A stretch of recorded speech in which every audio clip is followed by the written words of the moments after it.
You see that background Mike's got? That is the gold standard. Oh, let's do it. Let's just get this party started. Mr. Anthony Figaro. Look, this boy's looking professional, son. Because I have something else I need to share, Anthony. I have questions. I have questions for you. Ask me no questions and I'll tell you no lies. I hope you have the answers. I gotta say this, man. That's a crawfish. Yeah, I was asking what a crawfish is. That's a mud bug. That's a water insect. He got the big claws on him. He lives in the mud. You pull him out, him and his brothers, and put him in a pot. And then you boil him. That is the gold standard. And then you put the seasoning in there with the potatoes and the corn. You put a little sausage in there. You know, a little garlic too. You know, and then you stir them up. Stir them up till you boil them. And then you pour them on a tea. What's up, everybody? It is Phil. We are back with another show. It's Wednesday, our Wednesday night show, and we have a couple of great guests once again back on the Zaid Comics channel. And I want to say hello to everybody in the chat. I had to play a little bit of that. I mean, it's basically the wrestling music for Mr. Anthony Figaro, my boy. And we're going to be looking at his kick-ass comic. Him and Marcus are here today to talk about Justice City Chronicles once again. And let's see who's in the chat. We got Mr. Von Stugel. What's up, brother? Shadowhawk is also here. Jeremy is here as well. And Eddie Winkler, my brother, my Chi-Town brother. Thanks for tuning in. And thank you, everybody that is liking and subbing to this channel. If you guys haven't yet, please hit that like. Share this out. I just tweeted this out. So if you guys are following me on Twitter, you guys could hit that retweet. So you spread the word, get some more people in here to show them this kick-ass book. So without further ado, ladies and gentlemen, we got Mad Ruth in here as well. Chimera. I got scalped. Yeah, I got a haircut yesterday. I did a lot of stuff yesterday. I like doing a lot of things on my day off. I got a haircut. I went swimming. I was on like 3 streams. We closed out Magic Cop. It's in demand now. It was an accomplished day, quite the accomplished day. But let's get into it, ladies and gentlemen. The two men of the hour, the towers of power. Here we go, Anthony and Marcus. What's up, guys? What's going on, brother? How's it going? He must be talking about you, man. The Tower of Power. Marcus is a tall guy, man. Good. How tall are you, Mark? Like 5'3"? What are you? No, I'm 6 foot. I'm 6'7" minus a foot. Damn. There we go. I'm 6'5", man. I mean, the Tower of Power, too sweet to be sour. That's what they say. That's it, baby. So, I'm not quite as tall as you guys. I come in at a big 5'6". So you're among giants, my friend. So. But your art, you have gigantic art, brother. Thank you, man. Congratulations, bro, on the closeout, man. Yes. Well, boy, fucking closed out in that 2020 club. You know what I'm saying? Dude, yeah, it's crazy because, 2 years ago, was it 2019? We launched the first Magic Cop, and within 60 days, we made 4K, and we had 92 backers. And then we closed it out in demand at just under 14K. But now for the sequel to be, having so many more backers than that and still climbing in demand, it's so awesome. Thank you guys all for all the support in the chat, and we couldn't have done it without all the backers. 100%, man. Yeah, man. The chat are some of the hardest working people in comics, Keith. That's right. You got some of the faves in here, some of the legends in here. Look, Death Metal Heroes here. There he is. Crackhead, man. You got them all up in here, man. Eddie's here, man. Shit. That's right. You can't have a party without Eddie. Mad Ruth, yeah. Look at that. And and Von over there, Von Stugel. He was on earlier with us. We was on the Moral Compass Polton show. Oh yeah. And he actually backed us. So. Yeah, hail Mr. Von Stugel, bro. Awesome, man. And look, there's Amanda. Where you at, Amanda? Good to see you, girl. Where you at, man? What's up, Amanda? Thanks for tuning in. Yeah, and you guys are climbing as well and coming to the end of your campaign. And is this the 30 days or the 60 days ending? This is like the 47 days. Well, we've been slowly working on this, and I think we made a decision that probably from here on out we're going to run 35-day campaigns, and that's it. Really? 35 days, and that's a wrap. There you go. So, yeah, and a lot of this stuff is you have a lot done already for this book. Is that correct? Correct. Yeah, because I remember we had you on when you guys first launched. Awesome campaign, and I'm definitely going to pick up this featured tier. If you guys have not gotten God's Hand yet, everybody's raving about it. Just the quality of the book, the art, and the writing in it. That's what I'm going to be picking up today. So if you guys missed out on that, I know that was one that was kind of ended kind of early. You should it did right away. It did. You were very prompt with getting stuff out. So just the cover on that was always a striking image to me. So I'll definitely be picking that up. You guys should pick that one up as well as Justice City Chronicles. Now, I know you guys have been going on streams. You were on our stream once. What do you guys have new stuff to talk about this time that maybe you've progressed since you've been in the campaigning for a month or so? Big Mark. When we were on last time, Phil, did we have our swag together or what? I'm not sure. Let's go through that. Why don't you show them the stuff we got in so far, and show them some of the results from the stretch goals as well. Okay, so let's see. What do we got here?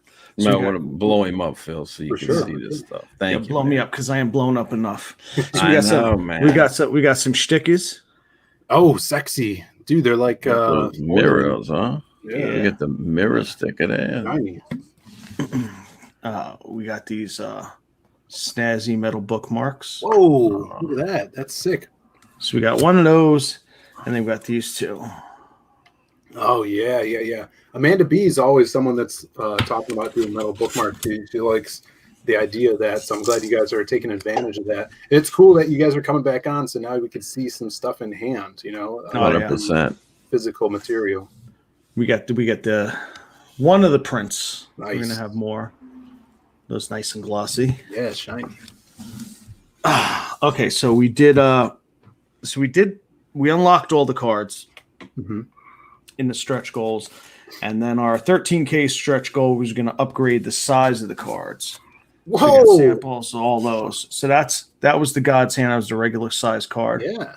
And these are the Justice City cards. Damn, that's pretty cool. I haven't seen anyone doing that. And you have that. I didn't even know they made those like big card holders for the extra large size. That's sick. Yeah. Nice. You get all that detail. That's something that I think people should look into. That's a really cool thing. I haven't seen anyone do before. Well, we just figured why hide the artwork? I mean, like, this is the first trading card I've gotten in a long time, and I was shocked when it came out. I was like, wow, were they always this small? Yeah. We grew up, right? And we had them when we were kids, and they seemed a lot bigger. And we got the boxes in. The big box. Damn, that's so cool. What's in the box? That's sexy, dude. That's that looks awesome. Got the logo on the back too. So a lot of new stuff to show off. That's pretty badass. Glad you guys are rolling with that stuff, and it's a good progress to show the audience. Especially before you're going to be closing out, so that these guys are going to deliver. Yes, sir. You know how it is, man. You're doing all of that at the same time. You got to promote everything. Yeah. It's 3.5 by 5.5, Amanda. There we go. I'm assuming you're talking about the card and not, Yeah. But I'm gonna assume. I'm pretty sure that's. I like Amanda. She's cool like that. I don't joke with people unless I think they're cool. So we got if I don't say anything to you, it means I don't like you. Yeah, Amanda's awesome. Huge supporter. And let's look at some of this. Art, just revisiting this page. just looking so cool. And here's some of the art for the cards we were talking about. Lots of kick-ass characters in this book. Very different, costume designs, which I really love. Anthony's designs here. And the thing I remember about this campaign page is there's a lot of page content to look through because a lot of this is done already. Correct. Well, you have the like I said, you have the. I think it's total of about 60, 65 pages of story, and then you have we have some bios, and then we have a lot of production stuff for the next chapter, for the next volume. And don't forget the deleted God's Hand. Oh, yes, that's correct. I always forget. The deleted God's Hand scene, Victoria's Secret, is in there as well. So I forgot about that. That sounds sexy. It is. That's going to be in the Justice City book? Yes, that'll be in the Justice City book. Also, like you said, if you didn't get God's Hand, now's the time to pick it up, because once the campaign goes in demand, God's Hand will no longer be an add-on to that to this campaign. So if you missed out, you want to get it, now's the time to get it with the Justice City book. Now, there's one thing I wanted to talk about with you guys today, because you two are kind of building a universe here. You already said that you have some parts of this story that is going to set up for the next volume, so we know that there's going to be more content in this world. And Anthony, when you did God's Hand, that, if I remember correctly, was also going to be something where it's going to be a story that's going to go on. Is that correct? Mm-hmm. Yeah. So I wanted to get your guys' take, kind of like the topic of the night besides Justice City, is kind of like the benefit of doing a story that's going to be long form storytelling versus something that is like a one-shot story with an ending. I'd like to get your take on it. What I think, especially now with us who are coming into this community and trying to build a name for ourselves, and whether it be writing or art, and definitely storytelling, something that's more long form that people could look forward to other stories in the future. I think they want to invest in that and see where these characters go and how they develop, rather than if you have something that is like a one shot, maybe it's 60 pages, but that's the end of the universe and you're not going to come back to it. I think that's harder for people to get into, I definitely think so. I mean, for me, nothing I've even considered doing is one shot stuff. Mm-hmm. You know what I mean? Like maybe kicking around the idea of like an anthology series or something like that we could just continually revisit and maybe tell similar stories within that. But honestly, to me, it's like, I know me as a consumer, the chances of me picking up something that's just a one shot and it's like, oh yeah, this is great, and I'm never going to see it again. Yeah. Is a lot less than knowing, oh, this is an ongoing series, and if I really dig it, there's going to be more of this. For sure, yeah. Still always asking these questions, man. people in the chat too, if you guys want to chime in, how do you guys feel about one shots versus a series, stuff like that? Again, like I think for more established creators, like I would say, like maybe 2 years from now, if I had a one shot idea, that's when I would launch it, because I have a backlog of books that people know me from. I've kind of built a following, and they could take that risk of like, okay, this is going to be a cool short story that we could jump into. But I think having that series in your back pocket to always go back to is going to be what we're looking at doing CG and indie stuff, because that's what are going to keep the fans coming back. And special if someone latches onto and connects to a character, they want to see them for years to come. Yeah, I mean, that's like my thought with this. Like, if this was in like volume 5 already, we've got a following, the sales are great, then yeah, it's like, you know what? I could throw a one-shot book out there because we have a following now. And it's like, all right, well, you know, if they've been on board for this, maybe they'll be on board for the other stuff. You know what I mean? It's like you release your blockbuster and then you do your little indie film. You know what I mean? Because you've got, you know, you've already got an audience. Yeah. But to do the one shots now kind of like doesn't make any sense. Not to me anyway. Yeah, I totally agree. But you know, that's the thing. You want something that is going to catch people's eye to make a name for yourself.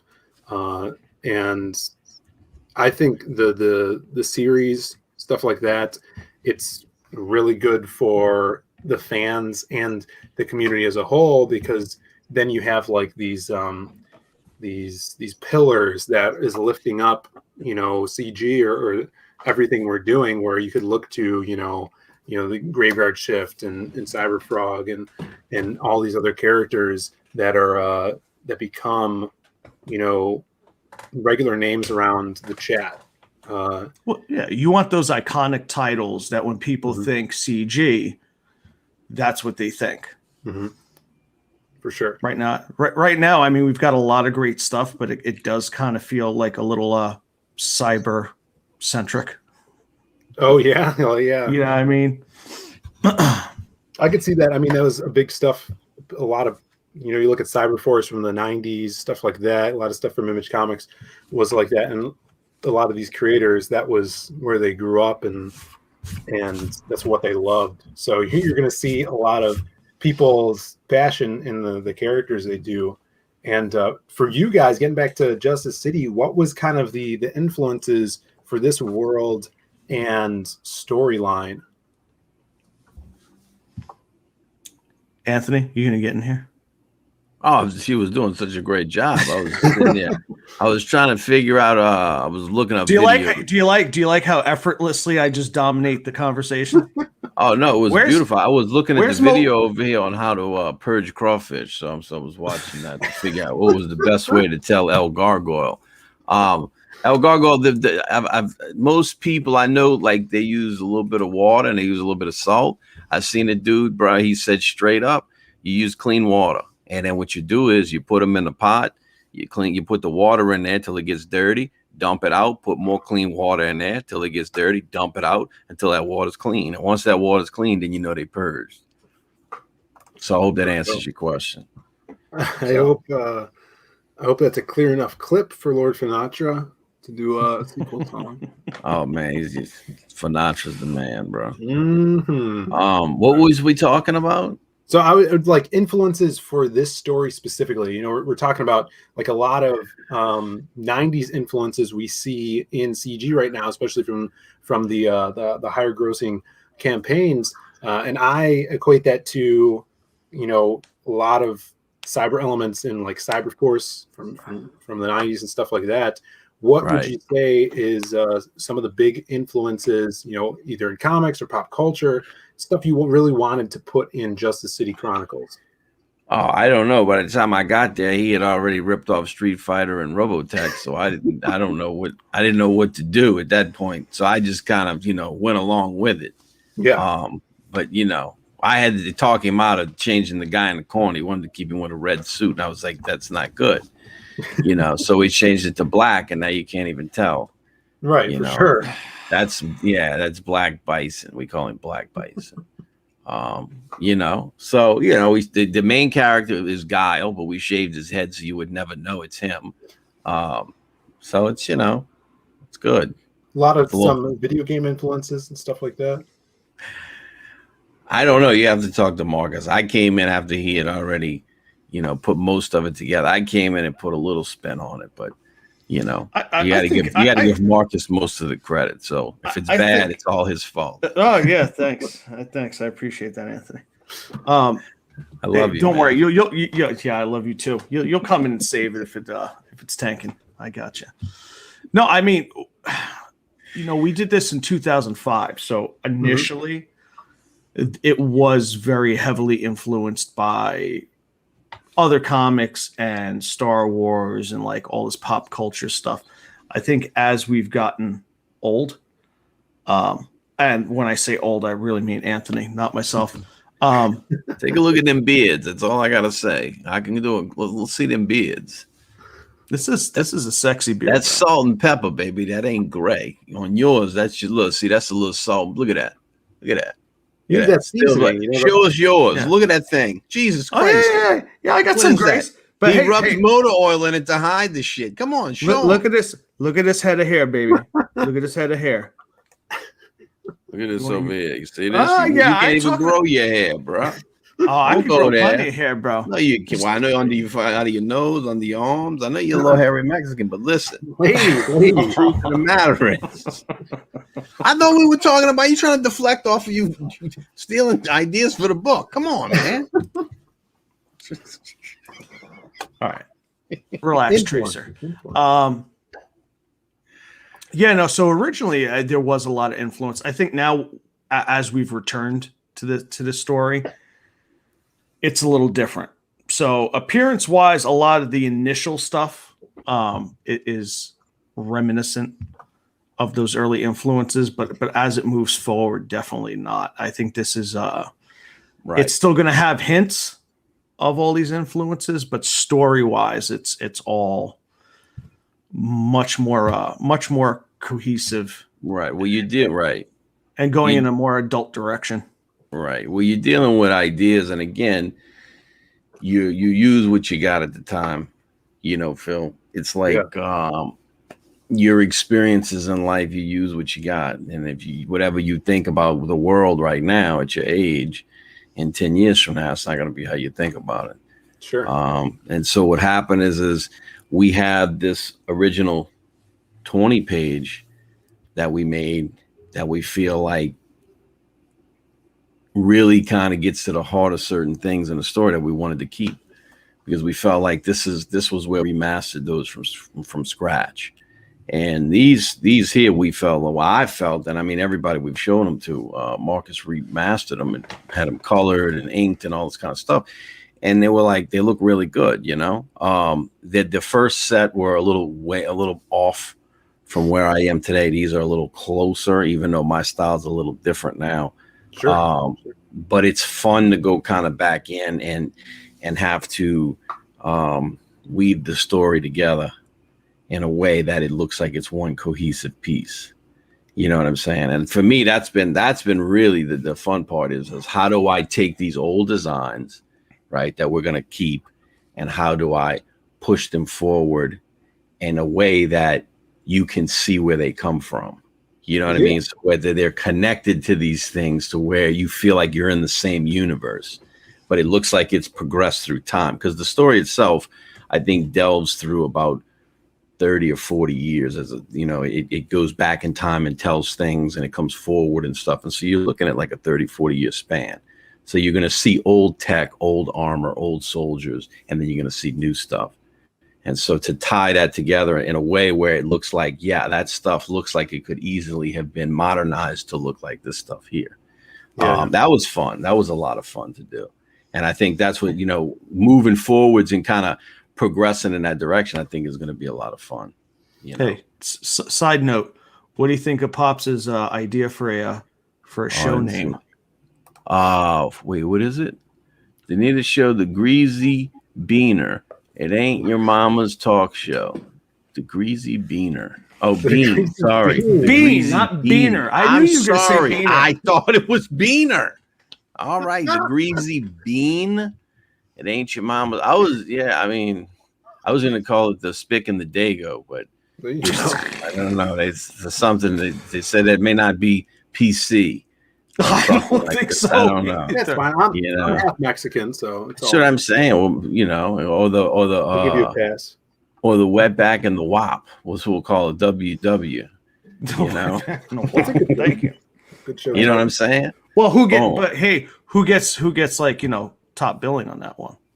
That's the beauty of it. You don't know. It's WW, baby. You know what I'm saying? You can switch it up.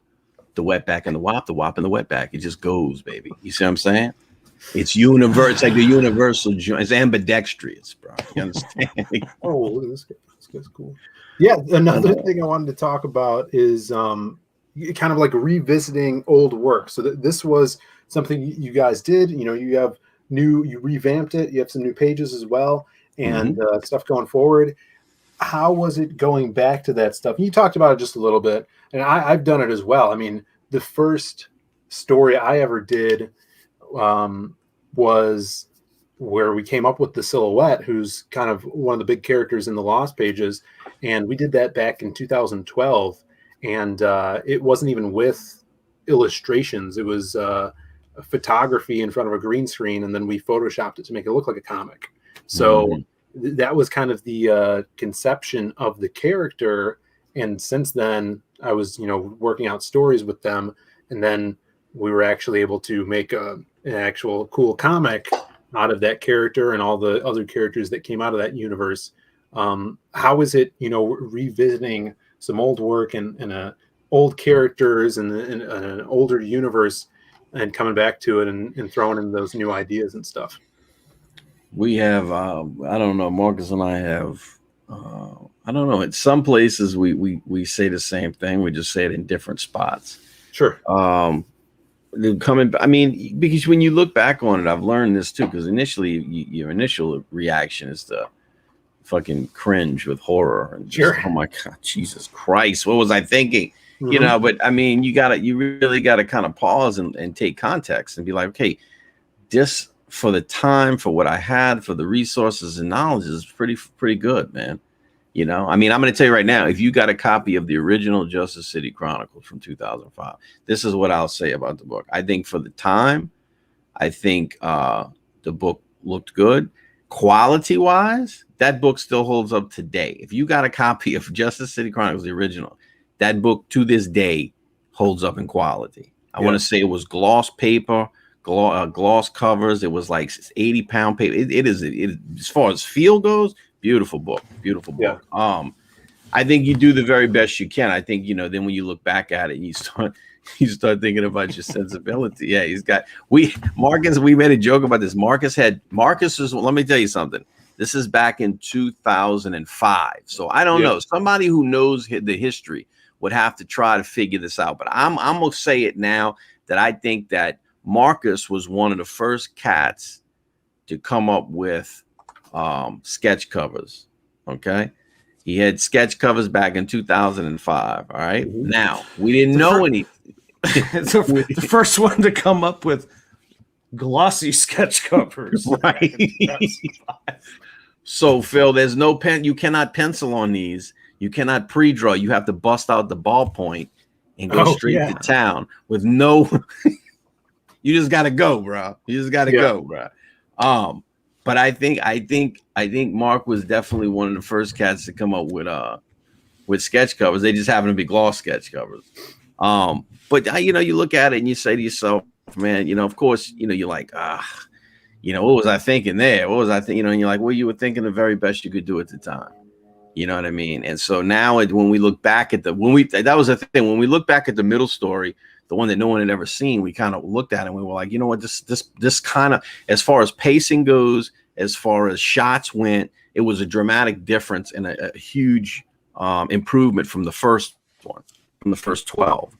And so it was like, this actually looks good, feels good, moves well. But the first 12, it was like, for its time, it was good.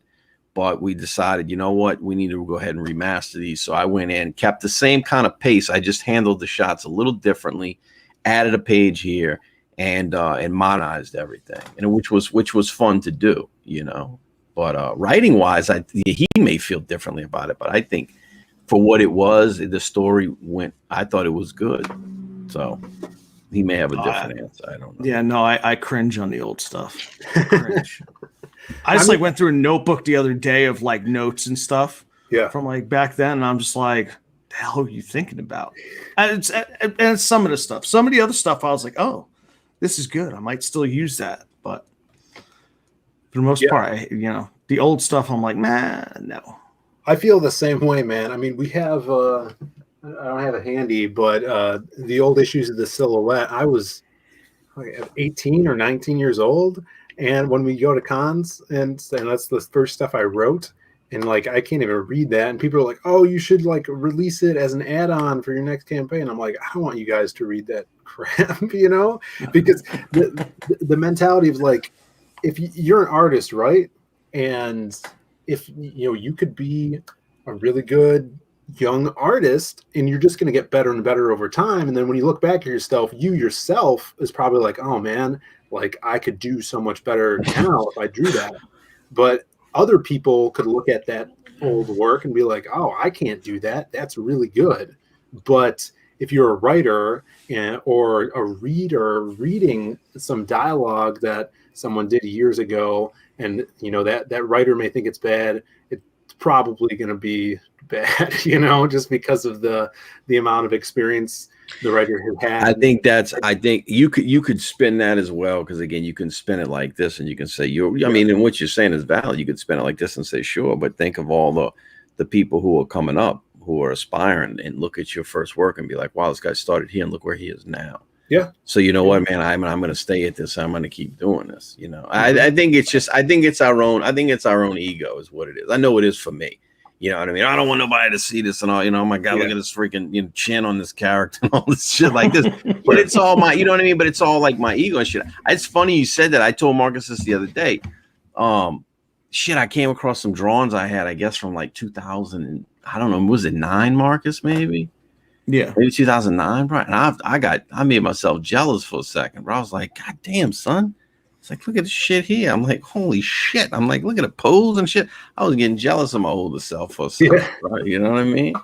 So, but it's fun to look. It's fun to look back at some of your stuff sometimes, and look and see where you come from. Because there's times I go back through old sketches and shit, and again, the line work's not as good now, but the energy, the sketches is way different. Bro, like my youth, I didn't know no better, and so the sketches have this energy to them. That as I got older, it isn't the same. You know what I mean? Like it's much more free and moving in the older sketches. You know what I'm saying? I've heard that. I think that some of that comes with, as you get older, you learn the kind of way things are supposed to be, and you not doing things as haphazardly. And and when you're doing them like chaotically, you could find some magic in there. My boy Joe Balls told me the same thing. It was like, his layouts when he was younger were just crazy, and he's like, I gotta dip back into that because that's that youth energy in there. But I totally get that. Taking chances. Yeah, Marcus doesn't have much of that left, so he depends on me to bring it out in him. I mean, whatever we could get, man. We got Mad Ruth in the chat. He says, I'm here. What's happening, Mad Ruth? I'm still here, but drunk. There you go. And people wishing they had a drink in the chat. Wow. Are you drinking, Marcus? No, I probably should be. What kind of alcoholic are you, bro? That's terrible, bro. You're not representing your people very well, bro. Look at who's this guy, this blue guy, this aqua guy. He's got turned into water. It looks this great fighting here. Who is that guy? Is that Hydro? Is that Hydro Man from Spider-Man? I don't think so. It looks more like a monk. Pretty cool. It's not bad. That's exactly what he is. Write that down, Marcus. He's a monk. That's exactly what he is, Phil. He's a monk. What is this, Phil? What do you think his name would be? I think his name would be Aquaman.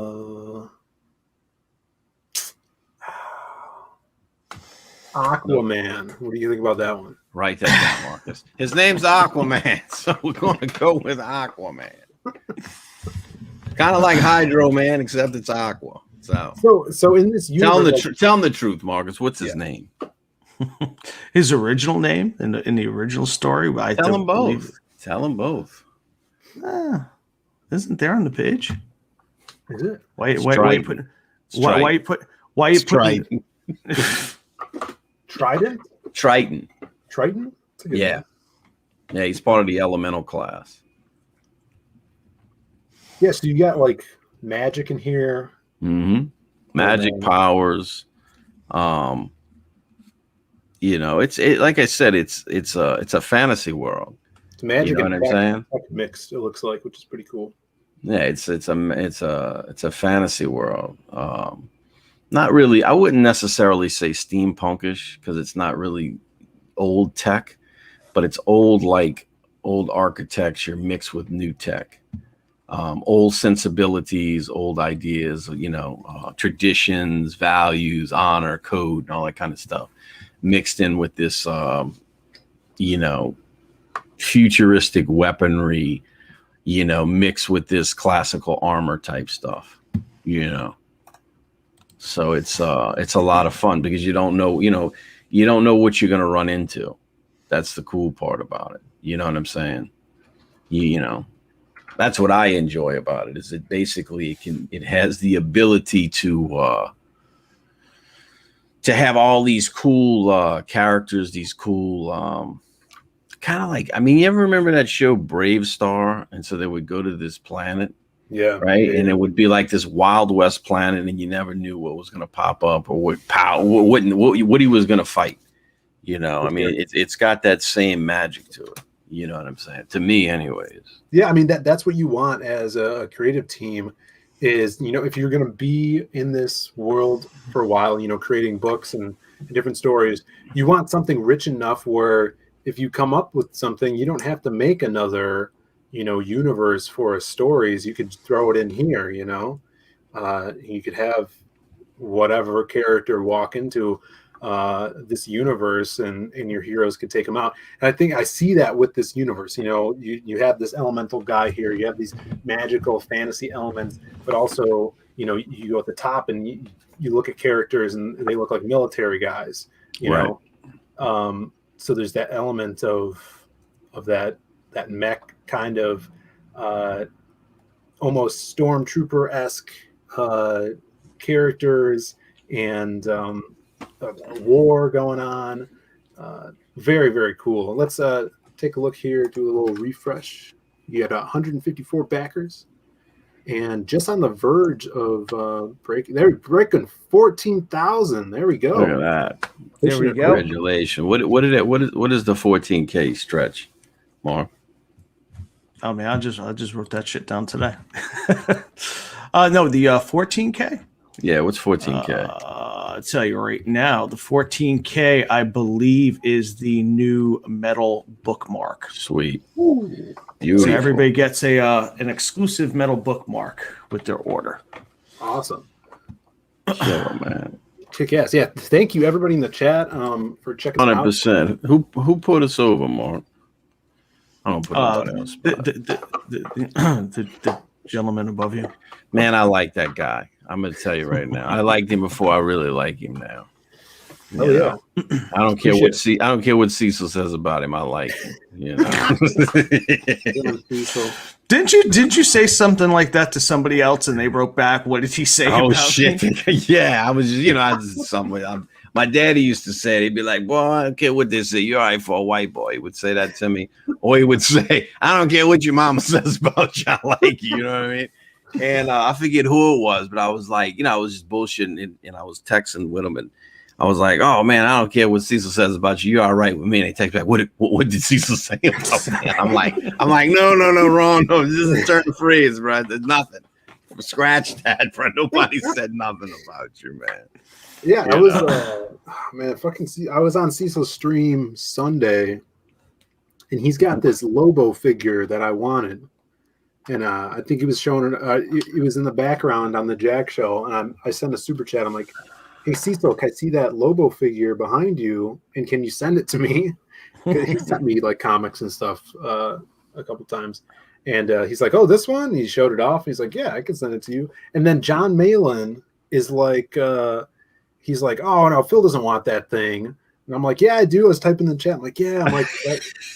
That's not the Bisley Lobo, but that's the Lobo that came after Bisley when they did the 90s series. And then John pulled it up. He's like, "See, he doesn't even want it because it's not Bisley." I'm like, "Dude." And everyone in the chat's like, "Phil still wants it. Phil still wants it." So then I messaged him, and I came on his show, and he's like, "Yeah, someone else messaged me because they thought you didn't want it." And this motherfucker. Malin, you son of a bitch. Yeah. Oh, fuck, man. I gotta tell him. Oh, shit. That's cool, though, man. No, man, thank you. I appreciate that. And we always appreciate the people in the chat. Even Eddie Winkler, who's I especially like Eddie. Eddie. Eddie's good people, man. Even though he's saying that my stuff looks like I traced Ed McGuinness, I'm gonna let it slide, Eddie. Let it slide this one time. It's Joe Mad, Eddie. Come on, get it right. Well, I'm gonna check out the trailer here before we take off. If you guys don't mind, 'cause I love the trailers. Let me do a little reshare so we get the sound. Pop this up here.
There it is. Anthony, you're muted. I know I was doing Dot's voiceover, so while it was muted, I was having a good time over there. So I think we need a Finacha remix. Good job. For the, trailer. I'm thinking, it would be nice, huh? That's what you should do. Maybe we should do like Crawdaddy, and you can just do Justice City images in the background. You know what I'm saying? Justice City Chronicles. This is the gold standard, Finacha can drop something down on that. Yeah, I texted my girl tonight. There's a new Cajun place that opened up by me. Come on. It's called Cross something. I gotta go there so I can get some pictures for Anthony. Yeah, man. Let me know what they got. I'll tell you what to get over there. Oh, okay. Yeah. Good. But guys, check out Justice City Chronicles. You have 3 days left. Three of them.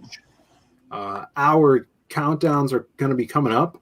They just passed 14,000, so let's get them as high as possible within the next 3 days. And yeah, thanks for coming on, guys. It's been fun having you back. I'm glad you guys reached out so we can get you back on here. Always a pleasure, Phil. You know that, brother. Yeah, before we cut out, everybody check out Magic Cop as well. We're past 22K last night with 280 backers, which is crazy. Thank you guys so much. We're like 9 backers away from the overall backers of the first book. So that's crazy. We'll be in demand for a while. We're going to be shipping out in July. So everybody grab the Magic Cup so you could, drink in style and get this crazy 90-page comic, man. It's going to be a lot of fun.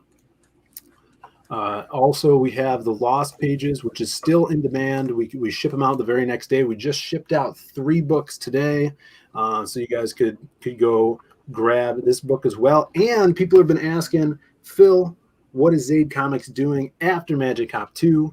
And we're coming back at you with another Lost Pages. It's going to be Lost Pages Volume 2, so you guys could go and sign up right now. It's a very early, launch page for this. I'm going to drop the link in the chat here. Lost Pages 2, sign up, and you guys will, be updated when we do launch. We're going to be launching after we ship out Magic Cop 2. We got some kick-ass art here that you could see, a little sneak peek of it, and this is going to have a lot of the silhouette in it, as well as some other fan favorites from the first book. So hop on that. It's gonna be a lot of fun. 36 packs, pretty good. Yeah. So hail everybody in the chat. Thank you for coming and hit Hail that like, chat. hit subscribe, and back Justice City Chronicles once again, guys.